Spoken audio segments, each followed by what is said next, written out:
Ձեր քննարկմանը ներկայացված որոշման նախագծով նախատեսվում է զինվորական ծառայության և զինծառայողի կարգավիճակի մասին օրենքում փոփոխություններ և լրացում կատարելու մասին սույն թվականի մարտի 4-ի համապատասխան օրենքի պահանջների համաձայն Պաշտպան հայրենիաց ծրագրով ծառայություն անցնող զինծառայողների կողմից 5 տարի ժամկետով կնքված առաջին պայմանագրի ժամկետը լրանալու հիմքով 2 կամ 5 տարի ժամկետով հերթական պայմանագիր կնքելու դեպքում սահմանել պատվովճարի չափերը,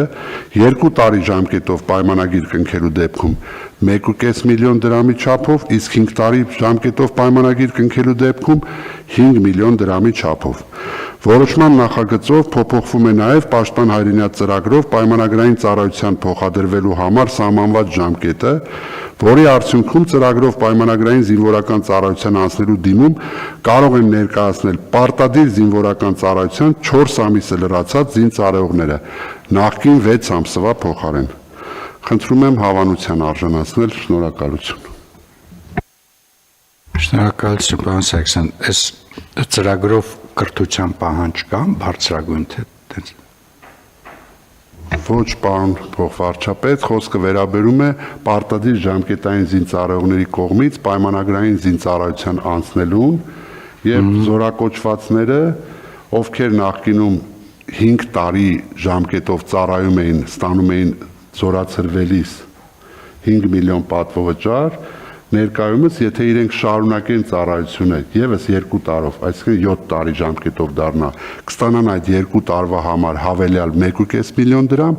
իսկ եթե շարունակեն եւս 5 տարով, ապա կստանան եւս 5 միլիոն դրամ։ Այսինքն եթե 10 տարի ծառայեն 10 միլիոն ստանան։ Այո, արդյունքում ստացվում է, որ ժամկետային զինծառայողը, ով զորակոչվում է բանակ 18 տարին լրանալու պես, ինքը 4 ամիս հետո կարող է դառնալ պայմանագրային, արդեն օգտվել պայմանագրային զինծառայողի համար նախատեսված աշխատավարձից, ատեստավորվելու հնարավորությունից, ստանալ այդ ժամանակահատվածում աշխատավարձ, ծառայել իր բնակության վայրի մոտ նախորոշված իր ցանկալի զորամասում եւ 5 տարվա պարագայում ստանա 5 միլիոն, 10 տարվա պարագայում եւս 5 միլիոն, այսինքն կստանա եւ աշխատավարձ, իսկ 10 տարի ծառայելուց հետո ընդհանուր վերցրած աշխատավարձից բացի եւս 10 միլիոն դրամ պատվովճար։ Այսինքն ինքը 4 տարի ծառայում է, որից հետո պիտի կնքի 5 տարվա պայմանագիր առնվազն։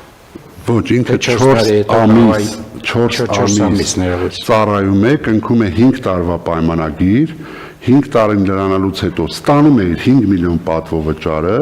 եթե ինքը ցանկություն է հայտնում շարունակել, կնքում է եւս 5 տարվա պայմանագիր եւ ստանում է կրկին 5 միլիոն դրամ պատվովճար։ Իսկ եթե կցանկանա 2 տարի,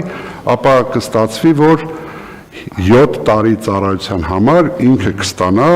6.5 միլիոն դրամ պատվովճար, գումարած իր ամենամսյա աշխատավարձը։ Այսինքն այդ 2 տարվա տարբերակը 4 ամսից հետո չի, 4 ամիս գումարած 5 տարին։ Ինքը արդեն պայմանագրային զինծառայող է, պետք է շարունակելու վերաբերյալ պայմանագիր կնքի։ Հիմա սա պիտի օրենք փոխենք նորմատիվ։ Մենք այս տարի մարտ ամսին արդեն օրենքը փոխել ենք, որով լիազորել է կառավարությանը ուղղակի չափերը սահմանել, մենք սրանով կիրարկումն ապահովող այս որոշմամբ սահմանում ենք չափերը։ Այսինքն սա մտնել է ուժի մեջ հրապարակման պահից։ Այո։ Ինքը ձեր զորակոչի գրաֆիկների հետ հակասություն։ Բացարձակ հակասության մեջ չի մտնի, 26 թվականի այս տարվա արդեն զորակոչվածները կարող են այս 4 ամսվա տրամաբանության մեջ այլևս չսպասել 6 ամսվան եւ իրենք դառնան պայմանագրային զինծառայող։ Շատ լավ, շնորհակալություն։ Առիթից օգտվելով նշեմ, որ իրենք արդեն մեր թվականակը Պաշտպան հայրենիացի հասել է շուրջ 6000-ի եւ մենք սրանով արդեն մենք ավելի կբեցացնենք թվականակը։ Շատ լավ։ Դա բաց ինֆորմացիա է։ Եվ որովհետև մենք քանիցս արդեն ազգային ժողովում եւս հնչեցրել ենք։ Շատ լավ։ Շնորհակալություն, պարոն Սարգսյան։ Խնդրեմ համեցեք հարգելի գործընկերներ, կան հարցեր, առաջարկություններ։ Համեցեք, պարոն Շնորհակալություն, պարոն փոխվարչապետ, ուզում էի հասկանալ, այդ 4 ամիսը մտնում է այդ 5 կամ 10 տարվա մեջ, թե ստարտը որ կետից է սկսում։ Ոչ, ինքը մեծ հաշվով ստացվելու է ծառայելու է 4 ամիս եւ 5 տարի։ Այլ հարցեր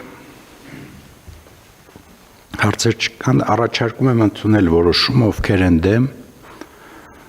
չկա, որոշումն ընդունվեց։